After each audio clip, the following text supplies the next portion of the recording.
Muy buenas a todos, bienvenidos a una nueva entrevista en el canal. Hoy está con nosotros uno de los periodistas deportivos más reconocidos, especializados en el Real Madrid y redactor en The Athletic, además de haber publicado en medios privilegiados como es The New York Times. Guillermo Ray, bienvenido. Se busca, se encuentra en la pared, el disparo. ¡Golazo! ¡Golazo extraordinario de Vinicius! Yo me lo guiso, yo me lo como 20 minutos. Hola, ¿qué tal? Pues un placer, gracias por la presentación. Tengo que hacer un apunte. O sea, The Athletic es el medio deportivo de New York Times. Entonces, de vez en cuando salen artículos en The New York Times por eso. Si son artículos así de importancia, pues hablando sobre todo de jugadores importantes como Kylian Mbappé o cosas que interesan al gran público, ¿no? Entonces, quiero hacer ese apunte porque muchas veces no se entiende lo que es The Athletic y si está separado realmente forma parte de la compañía New York Times y desde el verano pasado precisamente es la sección de deportes, con lo cual si tú abres el New York Times en la aplicación o incluso en el papel aparece The Athletic. Eso es y cubrimos al Real Madrid diariamente, evidentemente. Hoy tengo que decir que es un día muy especial, muy especial porque personalmente te sigo y leo tus artículos desde hace mucho tiempo y para mí es todo un privilegio poder estar charlando hoy contigo, así que antes de empezar, darte las gracias por tu tiempo, por pasarte por el canal, estrenando además la sección de entrevistas.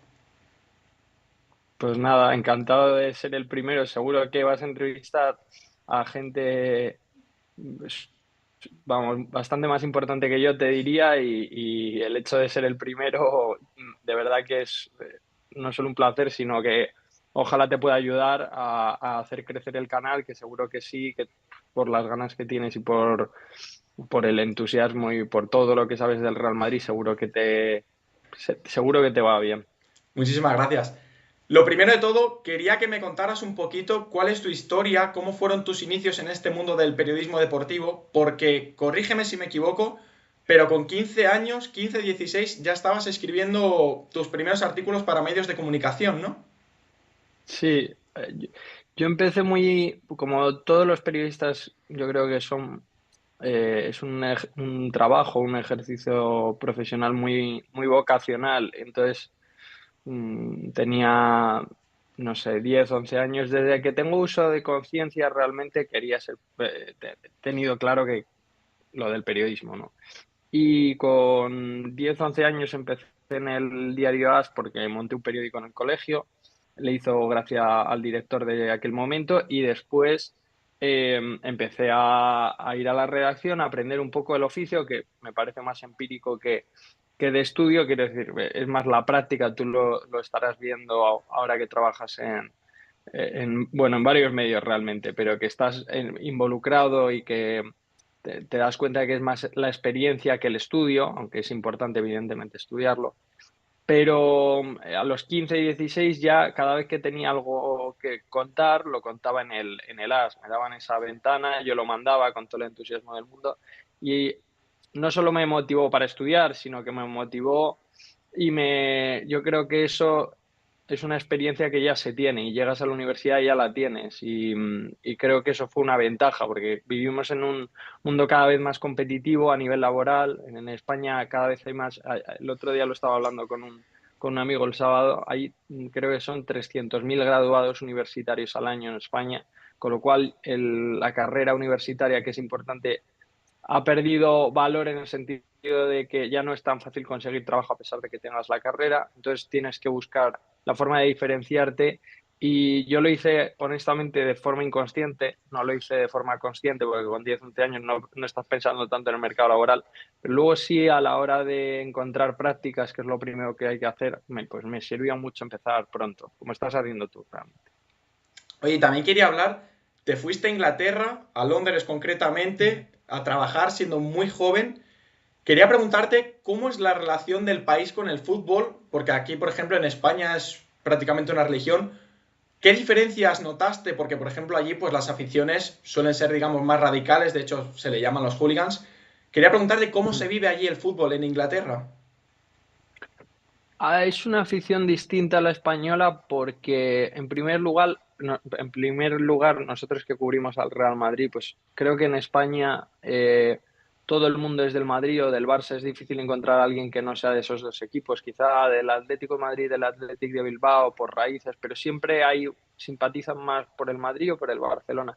En Inglaterra ya eh, eso, eh, eso no se lleva, o sea, hay mucha gente que es del Manchester United o del Chelsea, pero en general cada uno es del equipo de donde es. O sea, tú te vas a Wolverhampton y la gente es de los Wolves y no se plantea después, pues me gusta el Man City.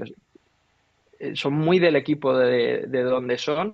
Es diferente, yo creo que como llevan más años, fueron los fundadores del fútbol, se nota eso a la hora de hablar con ellos. Creo que es menos, fíjate, a pesar de que el movimiento hooligan se inició en Inglaterra, creo que a la hora de, tú vas en un tren en Inglaterra y vas en un tren en España, y si hablas de fútbol en ambos trenes, en Inglaterra, da igual de qué equipo seas, que vas a hablar de fútbol. En España es más difícil, yo creo, hablar de fútbol porque hablamos más desde una posición de ser partidario o ser aficionado a un equipo. Yo creo que es más sencillo hablar de fútbol en Inglaterra por eso, porque da igual que seas del Manchester United, que si hay alguien bueno en el Manchester City, lo van a decir con más objetividad, es mi forma de verlo.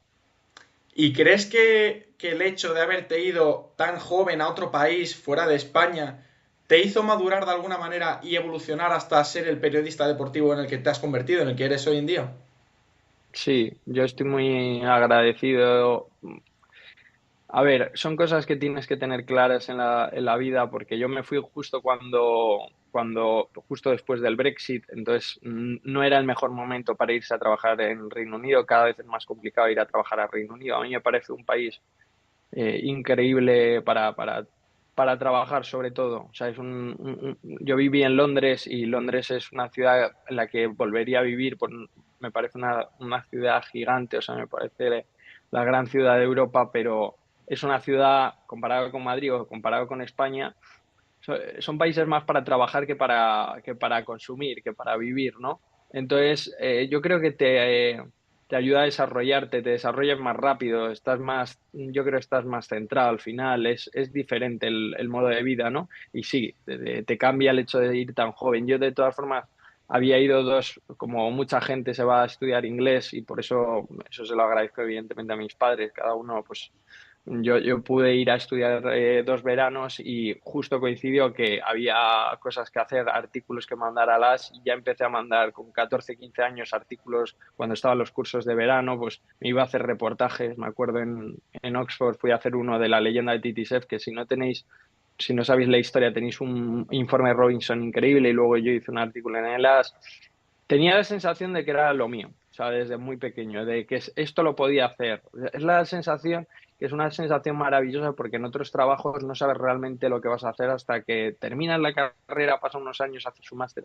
Nuestro trabajo, una cosa que te motiva mucho es que con 14 15 con 18 cuando estás empezando la carrera, ya sabes exactamente lo que vas a tener que hacer cuando trabajes, ¿no? Y esto te ayuda también a motivarte, porque si ves el camino muy, muy lejos, es más difícil. Y no digo que luego no necesites la experiencia. Evidentemente, yo tengo ahora 25 años, voy a cumplir 26 en septiembre, y quiero decir, hay muchas cosas que pasan desapercibidas a los ojos de un chaval de 14 15 años, pero el entusiasmo, y yo creo que ya, si llevas escribiendo un tiempo, creo que el estilo ya lo puedes ir cogiendo con 15 16 años de verdad, si te gusta, si estás muy apasionado, si te gusta leer mucho la prensa deportiva. Yo creo en España es tal religión la prensa deportiva, o por lo menos hasta ahora, lo que he vivido yo, que es fácil que el niño entre y ya tenga un estilo que haya leído, que se lance a escribir, ¿no? Y que realmente, bueno, claro que si empiezas tan jovencito como empezaste tú con 14 15 16 años y realmente ves Mm, que lo que tanto has soñado desde que tienes uso de razón realmente se está convirtiendo en realidad y que encima te está gustando y que es lo que quieres mm, hacer el resto de tu vida, pues oye, la sí, verdad que eso es un privilegio y una suerte, el darte cuenta de que sí, quieres ser algo que realmente luego te das cuenta que te encanta. Oye, hablando un justo. poco... Dime, dime. No, no, lo último que quería decir, por si nos ven, pues imagínate, compañeros tuyos de la universidad o de otras universidades, la gente que esté estudiando periodismo, que quiere estudiar periodismo, lo que más me motivó a mí personalmente Y yo vengo de una familia de periodistas que no tienen nada que ver con lo que me ha pasado a mí, porque yo me dedico al periodismo deportivo y en mi familia aborrecen el periodismo deportivo, no me recomendaban no estudiar periodismo porque consideraban que era buen estudiante. Que no digo que no puedas estudiar periodismo si eres buen estudiante, hay mucha gente así, ¿no? Pero quiero decir, no venía de una familia particularmente futbolera ni nada por el estilo. Y no lo digo por mi familia, pero tampoco yo no lo tuve nada fácil tampoco para acceder a donde estoy ahora. Y lo que más me motivaba, y probablemente le pasará a mucha gente, es que me dijeran que era muy difícil o que eso lo quería hacer mucha gente o que ya me iba a cansar en el intento de ser periodista y que al final me dedicaría a algo con más salidas a nivel laboral. Y todo eso a mí era lo que alimentaba un poco también la llama, porque decía, ¿y por qué no puedo demostrar lo que yo creo que valgo? Y no era tanto subestimar, era más pues hablar, ¿no?, de forma general. Yo creo que no está bien hacer eso. Creo que hay que, de hecho, fomentarlo. Luego la persona ya se da cuenta de si de verdad le gusta lo suficiente como para sacrificarse o si el momento, si le están valorando suficiente como para seguir en lo que quiere. Y más aquí en España que, por ejemplo, a mi parecer, en la carrera de periodismo se le da un valor menor al que se le debería dar, porque mucha gente dice, no tiene salidas, no estudies eso, estudia algo con más salidas, con más, que puedas tener mayor índice de trabajo laboral, pues, pero realmente es lo que tú dices, ¿por qué no puedo demostrar que quiero ser periodista y que puedo cumplir mi sueño? Entonces, siguiendo un poquito, hablando ahora del periodista deportivo en el que te has convertido y que eres hoy en día, me gustaría seguir un poquito esa línea actual y hablar ahora de la temporada esta que va a empezar en nada, en unos meses, charlar un poquito del Real Madrid, porque si hay un futbolista que ha estado y que está por encima del resto y del que es inevitable hablar, es Kylian Mbappé. Yo te quería preguntar, como periodista, ¿cómo se ha vivido este fichaje que tantos años ha durado y del que tanto ha hablado la prensa? Pues es curioso porque yo creo que se ha hablado tanto que cuando ha llegado el momento de la verdad, que es el anuncio del fichaje y los días previos, los días del acuerdo, la firma, no ha tenido, no ha tenido tanta relevancia. O sea, algunos dirán que desde que Kylian Mbappé tenía 14 años se lleva hablando de Mbappé. Realmente yo creo que llevamos hablando de Mbappé desde 2017, desde que sale del Mónaco, desde que hace esa primera temporada explosiva en el Mónaco y al final se decide por el Paris Saint-Germain, ¿no? Y ya el Madrid estaba cerca de la operación y se planteó ficharle por 180 millones. Ya hace 7 años. Entonces, creo que el hecho de que hayamos estado, sobre todo los dos últimos veranos, dos, tres últimos veranos, desde 2021, creo que eso al final ha convertido a Mbappé, por un lado, en una figura que ya forma parte de la cultura popular de este país o del mundo, porque Mbappé ya se ha hecho muy, muy popular y eso está muy bien, pero en lo que se refiere al fichaje y a otros fichajes, comparado con otros fichajes, claro, no ha tenido la emoción de otros. Probablemente ahora, y la gente igual le sorprende esto, pero al gran público le interesa más Lenny Lloro porque es un chico del que se sabe muy poco y del que hemos empezado a hablar hace 6 meses como mucho, que de Kylian Mbappé. Y también esto lo veo, vamos, a nivel de estadísticas nosotros que manejamos un poco qué funciona y no en texto, por lo menos en lo que respecta al día Athletic, pero yo creo en general, prensa deportiva española, extranjera. Vemos que lo de Mbappé no ha sido tan espectacular como otra persona que no se dedica al periodismo se imaginaría, ¿no? Luego hablaremos también un poquito de Lenny Lloro, pero siguiendo hablando un poquito del Real Madrid, ¿cómo ves tú a este equipo la temporada que viene que está plagado totalmente de estrellas como Vinicius, Bellingham, Rodrigo, Mbappé? ¿Crees que va a haber algún tipo de problema a la hora de gestionar ese protagonismo individual que quiere tener cada uno? Yo creo que no, porque las temporadas cada vez tienen más partidos.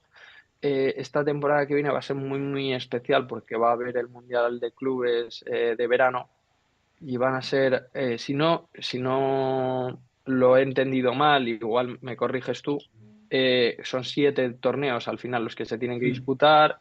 Eh, Creo que que hay minutos para todos, porque ahora con los 5 cambios, desde la pandemia que hay 5 cambios, creo que hay bastantes oportunidades para jugadores, aunque no estén teóricamente en el 11, ¿no? De indiscutibles, pero yo creo que no va a haber. De hecho, es que eh, a mí personalmente me cabía, y no solo a mí, es que al cuerpo técnico del Real Madrid le cabía dentro del equipo, del esquema de 18 jugadores importantes, 20 jugadores importantes, Joselu.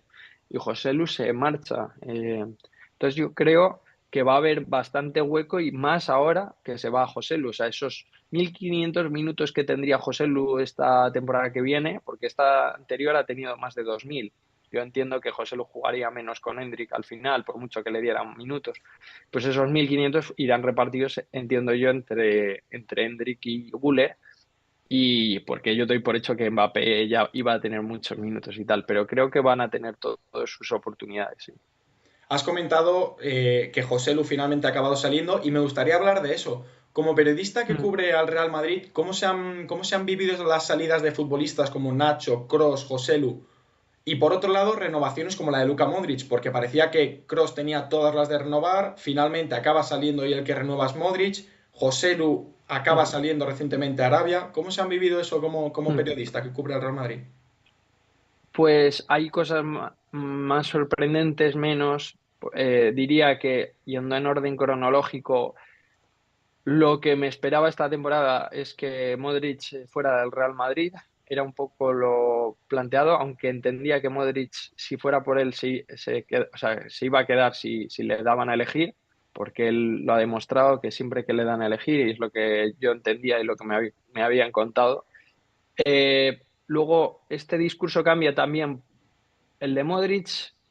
Y un poco, fíjate, curiosamente, el de Nacho también cambia a medida que el Real Madrid avanza en la temporada y va cosechando éxitos y ve que está muy cerca de hacer una temporada, otra temporada histórica, ¿no? Entonces empieza a cambiar, yo creo, el chip, muchos jugadores de que terminan contrato, y yo creo que ahí es cuando toma la decisión de hacer justo lo contrario que la gente se espera, porque si me dices hace 3 meses que Modric va a renovar, que Kroos se va a ir, que José Lu se va a ir, eh, que Nacho se va a ir. Quizá hubiera hecho justo la apuesta contraria. O sea, no sé si la gente se esperaba que este año, que justo Nacho estaba jugando más, se iba a ir. Yo entendía la temporada pasada que no había jugado nada al principio, que había dicho que tenía muchas dudas, que se hubiera ido, ¿no? Pero yo creo, fíjate, que luego tiene todo sentido. O sea, creo que el sentido en que hay que encontrarlo al final de temporada, cuando se sabe cuánto ha ganado, cuántos títulos ha ganado el equipo, y ves que es el mejor momento para salir siempre es por la puerta grande, como dicen en el mundo del toro, ¿no? Que Nacho se vaya con las 6 Copas de Europa habiendo sido titular en la final de Champions, la primera creo que la que es titular, creo que es un acierto. ¿Cómo se vive lo de Nacho? Lo de Nacho ha sido muy difícil de cubrir objetivamente. No es un jugador muy mediático, pero se ha convertido en jugador mediático porque con sus dudas razonables, o sea, y entendibles perfectamente, y con este sí pero no, y este te comunico que me voy a ir, pero luego tengo dudas, pues claro, ha generado mucha atención. Y ya por último, el tema de los equipos interesados. Aquí, hace menos de un mes, se habló del Al Ittihad como que ya estaba a punto de ficharle. Hay que tener luego mucho cuidado con esas cosas, porque hay gente que dijo ya, se va al Ittihad, o... Claro, cuando a ti te informan de que hay un equipo, tienes que tener muchísimo cuidado a la hora de utilizar los verbos, porque yo me acuerdo que creo que publicamos, en este caso lo publicó Mario, está en conversaciones con el Al Ittihad, y yo me acuerdo que me dijeron al Ittihad, está avanzando la negociación, pero no está muy avanzada ni está hecho, ¿no? Y en el caso de Nacho, pues luego se ha visto otra sorpresa, otro giro de guión, que es que se va a otro equipo, no se va al Ittihad, se va al Al Qadsiya, que es un equipo que no estaba ni en la primera división de Arabia Saudí, que estaba en la segunda, que es propiedad de la petrolera Aramco, que es de las mejores del país. Bueno, perdón, es la más importante del mundo y es la que entrena Mitchell, el exjugador del Real Madrid. Entonces, bueno, con Nacho ha sido un poco sorpresa, me preguntabas desde el punto de vista de periodista, y de Joselu, otra salida que ha llamado la atención, por la de Kroos entendíamos que podía pasar, estaba para jugar más, pero entendíamos que al final todos los veranos decía lo mismo, que tenía que pensárselo y se iba a ir él sí que se iba a ir jugando de titular. Y en el caso de José Lu, no sé si me está quedando un poco largo, pero por repasarlo todo así, me has preguntado por todos. El caso de José Lu también me sorprendió y esto sí que ha sido en el espacio de días, diría de horas, que no se esperaba nadie. O sea, entiendo que ha habido publicaciones que han dicho, tenía ciertas dudas, pero el hecho de, no, me voy a ir al final del Real Madrid, yo creo que descolocó un poco a la gente que entendía que sí tenía hueco. No sé qué piensas. No, yo estoy de acuerdo totalmente contigo, sobre todo lo de Joselu, porque es que lo de Joselu, además, después de la temporada que hace y de meter al Madrid en la final de la 15ª con ese doblete que ya creo que pasa a la historia de los partidos de Champions en el Real Madrid, pues esa salida en cuestión de días, pues yo creo que sorprende a mucha gente. Mm, Y sí, bueno, sí, es así. hemos hablado de salidas, de renovaciones, pero lo que a la gente le interesa es el mercado de fichajes. Y hay dos Mm. nombres que suenan, que ganan votos en el Real Madrid, que son Alfonso Davies por un lado y por el otro, el que ya has comentado anteriormente, el Lenny Yoro. ¿Cómo los Mm. ves? ¿Crees que tienen cabida los dos? ¿Que van a llegar? ¿Que no? ¿Cómo los ves? Yo sí, a ver, cabida a nivel deportivo seguro, a nivel financiero y no porque no pueda ficharlos el Real Madrid, que sí podría, pero por las políticas que ha llevado a nivel de gasto, que han sido relativamente conservadoras en los últimos 5 años, a pesar de que el verano pasado fichan a Jude Bellingham por 103 millones más 30% en variables, que es un gran fichaje, y el año pasado de hecho tienen un saldo negativo, o sea, tampoco es conservadora, pero comparándola con otros equipos sí que es conservadora.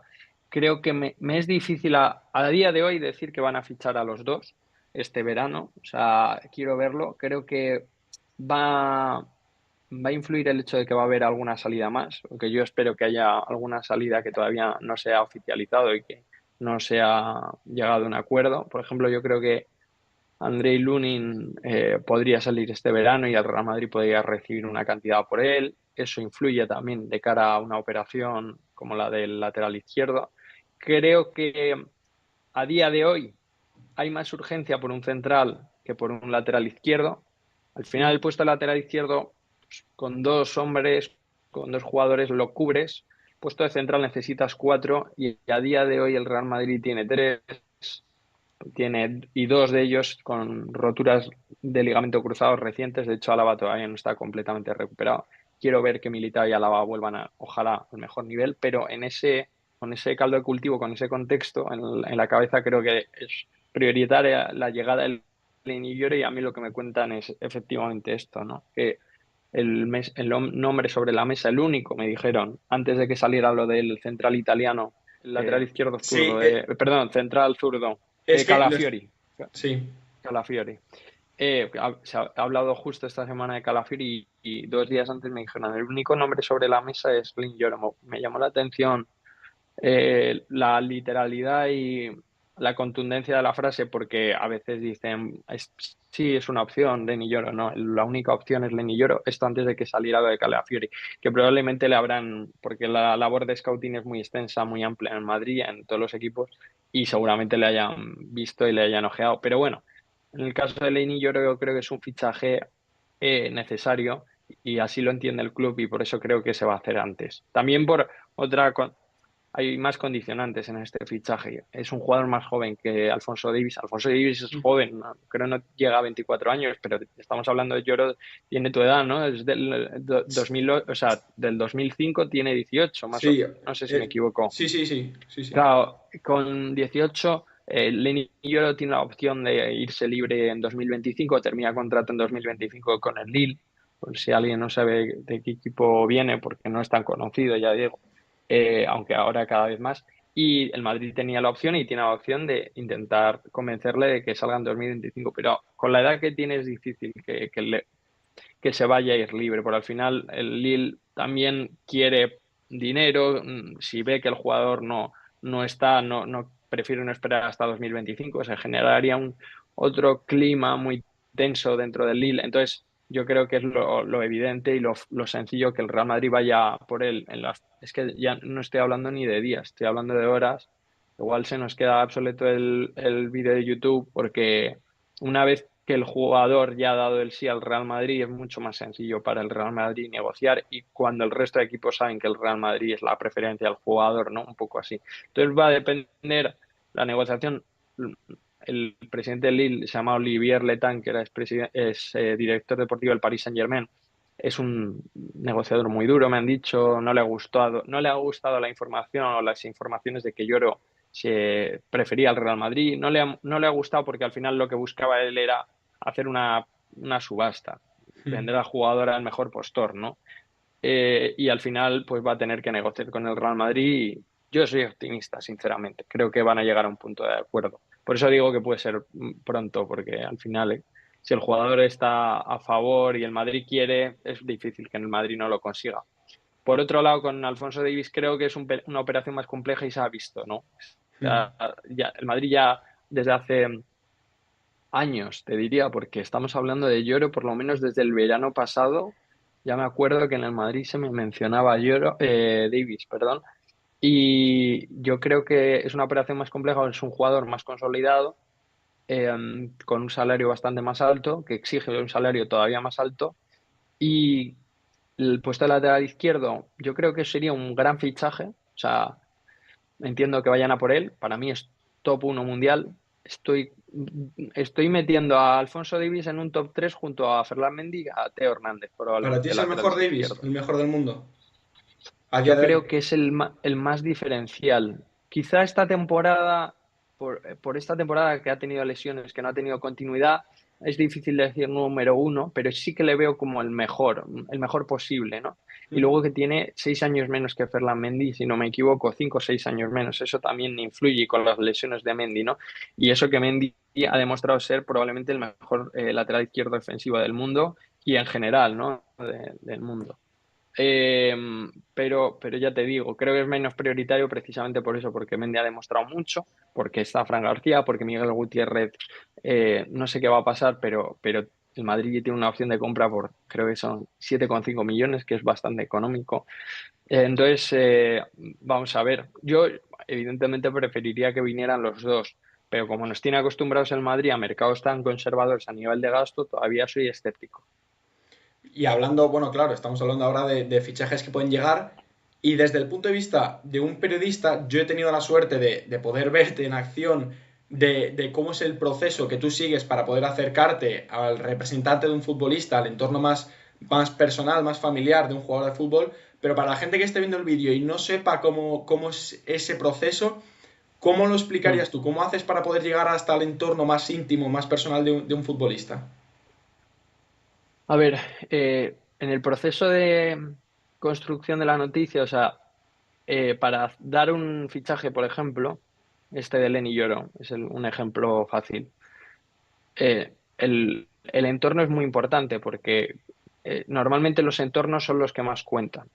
Teóricamente son los que más cuentan, pero eso no quiere decir que te estén contando siempre la verdad. Por eso es importante no solo hablar con el entorno, por eso es importante siempre hablar con los clubes, que es lo complejo, porque los clubes hablan menos, porque al final los clubes pues son compañías que llevan muchos años o instituciones que tienen una forma de hacer. Madrid especialmente es difícil porque es un club muy discreto, muy opaco, es difícil contrastar las informaciones, pero no, por ejemplo, en mi caso yo no puedo publicar nada si no me lo ha confirmado alguien del Real Madrid. Entonces, creo que en el proceso lo más sencillo, lo primero, lo que te da el aprobado sería, lo digo mucho de broma entre amigos, el 5 te lo da hablar con alguien del entorno del jugador.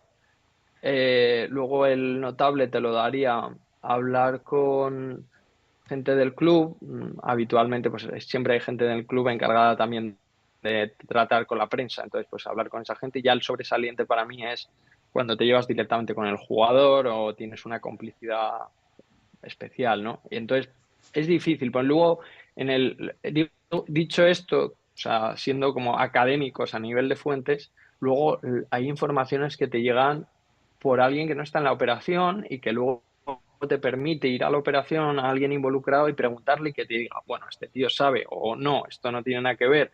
Entonces, a veces las informaciones más importantes, y lo digo de verdad, te llegan de la gente que menos te lo esperas y por eso esto en general es una enseñanza no solo en la vida profesional, sino en general en la vida, que todo amigo es bueno, toda persona que te quiera ayudar es buena, pues nunca sabes hasta qué punto vas a ver cosas o te puede ayudar, ¿no? A mí me ha pasado con amigos que ahora están trabajando en clubes o están trabajando en federaciones o en tal, y ahora, claro, son de las personas en las que más confío porque me suelen orientar muy bien a nivel de información. Ujú. Ya digo, lo de los entornos hay que tener cuidado también, ya te digo, es lo más, no es sencillo tampoco, que tienes que saber lidiar con no solo agentes, sino familiares, amigos de jugadores, pero hay que tener cuidado. Y de hecho recuerdo una frase de dijo un evento, un directivo del Real Madrid que dijo, los periódicos los hacen los agentes, los periódicos deportivos, como dicen, solo consultáis a los agentes. Pero en mi caso, y eso lo saben el Real Madrid, en el caso de The Athletic no es así, no es por echarnos flores, es que no nos dejan publicar si no se lo decimos al Real Madrid. Entonces, bueno, al final hay que hacer el trabajo de la manera más honesta que puedas. Hay veces que no puedes contrastar todo lo bien que te gustaría o no puedes publicar ciertas informaciones a sabiendas de que son buenas porque el proceso no está completado, ¿no? Hay gente que se te adelanta. Al principio te calientas, luego es el día a día, sabes que unos goles entran, otros no, y al final es un poco como el día a día de un delantero o el día a día de un mediocampista, ¿no? Entonces, así es. Súper interesante. Y bueno, Guille, para ir finalizando ya con esta magnífica charla, me gustaría acabarla de una forma muy divertida, que creo que va a gustar mucho a la gente que va a estar viendo el vídeo para poder conocer un poquito más sobre ti. Un test rápido, 10 preguntas cortas, respuestas Vale, rápidas. Así que si estás listo, ¿cómo estoy. estás en 1 al 10? Un 9.